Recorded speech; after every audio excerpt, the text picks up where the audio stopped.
What is up, my friends? You are very welcome along to our Arsenal preview here on Anfield Agenda. Another massive game in our season and what's been a pretty good week so far. Beating Chelsea by 4-1, but we need to consolidate that by getting a result at the Emirates. For me, if we can leave with 3 points and keep chugging along to that game with Manchester City, I think we're in a very good position to see out this title race. But that's easier said than done. I'm expecting it to be a very difficult afternoon on Sunday. If you're joining us for the first time for a preview, this is what you can expect. I'm going to go through and start off with my score prediction, then give you my starting 11 prediction, asking you guys to let me know your thoughts in the comment section. Do you agree? Do you disagree? Anything you want to talk about, as always, we're interested to hear it, so do let us know. If you haven't hit the subscribe button also, please do. So look, let's start off with the injury news. So, full disclosure, I have not put Darwin Núñez in my starting 11 just to be safe. We do know that he's got nothing broken. He trained today. There was a little bit of swelling on the foot. But I've been cautious and I'm thinking that Jurgen will play him from the bench. I hope I'm wrong. And if he is wrong, I do expect him to slot straight into the team. If I am wrong, I should say. I do expect him to slot straight into the team. So don't expect to see Darwin in the 11. But other than that, I think you should be okay with what I've gone with. From Arsenal's side, Thomas Partey is also unavailable for the game, so Arsenal won't be able to call on him in their midfield. Thiago Alcantara continues to train, so we'll wait and see if he's fit enough to take a place on the bench in the squad. And then I guess the big decisions for Liverpool are what happens at left back and right back. What does Jurgen do with Bradley and Joe Gomez and of course Trent and Robbo? I'm going to try and figure that out over the next few minutes. So let's start off with the score prediction and looking at this one. I don't think the FA Cup will have any bearing on this game, to be honest with you, other than the fact that Liverpool did show they could go to the Emirates and get a result. But I expect Arsenal to really come out firing and be up for this. Little reminder, just beforehand, just to put it out there, David Coote is on VAR for this game. David Coote was also the referee who was on VAR at Anfield when Martin Odegaard went full Harlem Globetrotters and the referee wasn't sent to the monitor because David Coote deemed for some unknown reason that it wasn't a handball, even though the referee's chief, Howard Webb, in the mic'd up show said it was a mistake, but then the same Howard Webb put the same official in the same position for the same massive game. Make it make sense. Anyway, let's get to the score prediction. So look, this is what I've gone with. I'm going to go for a 3-1 victory for the Reds, for our Reds, for Liverpool. And I'm being ballsy with this one, and it is maybe me being a little bit optimistic, but I feel like we can go to the Emirates and win. But I do expect it to be a really difficult game.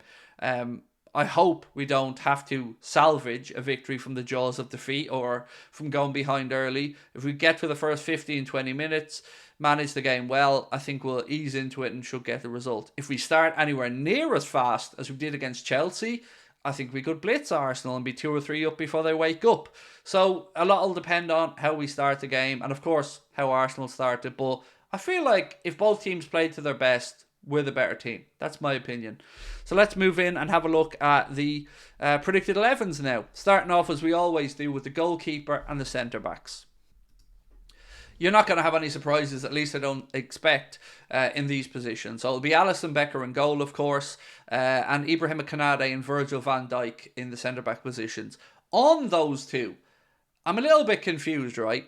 I like to look at the player ratings after we play games. I like to compare mine against others to see if I'm way off or whatever. So I went to Sky and I had a look at their player ratings for the Liverpool-Chelsea game. A game in which Conor Bradley had a phenomenal game and I think we defended well and played well. They somehow gave Virgil van Dijk a 5 out of 10 for a 4-1 victory over Chelsea, but Enzo Fernandez got a 6. I don't know who's watching these games. Bradley got an 8, whereas he should have at least got a 9. 2 assists, a goal, and a good defensive performance is an 8 for Sky. Somebody needs to give these lads a wobble and let them actually watch the games. So for me, I think that's the centre-back pairing, as I was saying. Virgil van Dijk, our captain, and Ibrahima Konate, along with Alisson Becker. I thought Ibrahima Konate was brilliant against Chelsea. Really good on the front foot. Verge's range of passing is phenomenal. We've seen the great ball into the right channel from Verge for, if my memory is correct, it was Conor Bradley's assist for Lucho. Or no, for Dominic Soboslai's header. So, look, we've got great ability to spray balls around with Konate, with Van Dijk, and of course maybe with Trent. So, that's my goalkeeper and centre-backs. Moving into the full-back positions. I do think he brings Trent back in for this one, but I think he'll stick with Joe on the left side. I don't think he'll feel Robbo has enough match rhythm yet, but with Trent having been out a significantly shorter period of time, I think that the manager will go for experience. I don't necessarily agree. I certainly feel Connor Bradley would do no harm if he was played, but with the game and the size of it and what's in it, I fully expect Klopp to go with Trent on the right, because I still don't know what Trent looks like in midfield if Klopp wants him to play in midfield. I don't feel he's ready to play in the number 6, and I certainly don't want the experiment against Arsenal. So for me, the back four is going to be Joe Gomez on the left, Trent on the right, with Canada and Virgil in the middle. That's my best guess. Now moving into midfield. Again, I think Alexis McAllister will play. No news to say that he won't be available. I know he had that bang of his knee against Chelsea, but he finished the game, and I think he'll start and play in this one. And then Dominic Szoboszlai and Curtis Jones. I feel like this is the easiest part of the team for me to pick. That seems to be the preferred midfield trio, while Waturo was at the Asia Cup, and they were brilliant. All three of them against Chelsea. The energy from Szoboszlai and Jones was phenomenal. I thought McAllister's growing into the position. Maybe it's the increased competition with Waturo coming up, but I think he's been a lot better as well in recent weeks. So that's my midfield trio, and I think most of you will probably agree with me on that one. Moving into the attack, again, I did warn at the start of the video not to expect Darwin Núñez in my starting 11. If he is fit, I think he comes in and puts in where Gakpo is there in the team on the left-hand side. I've gone for Diaz on the right, but there is a world where, of course, Klopp changes this, puts Diaz on the left, moves Jota to the right or whatever, and puts Gakpo on the left. It's possible, but I still think we're better with Diaz is on the right.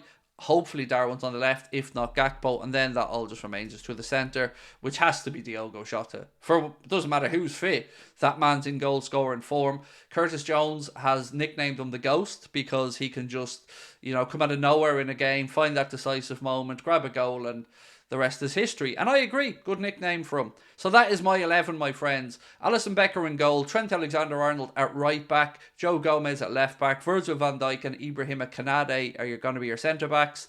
Alexis McAllister, Dominic Szoboszlai and Curtis Jones for me at the midfield trio. I like Lucho on the right, so Lucho on the right, Gakpo on the left, or Darwin if he's fit, and Diogo Jota through the centre.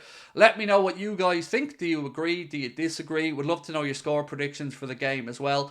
And as with every watch along, we will be live here on Anfield Agenda an hour before kickoff. That means a 3:30 p.m. start on Sunday right here. Tomorrow is my day off, so there won't be any live content on Saturday. So I hope to see you guys here at 3:30 where, I don't know, history awaits. It's a huge game of the season. A draw wouldn't be the end of the world. A loss would be, well, it would suck, but would still keep us in the mix regardless. But a win really would give us confidence in what is the business end of the season. So I will talk to you then. Enjoy your weekends, my friends. Thank you for watching, and we'll catch up soon. Take care. Bye-bye.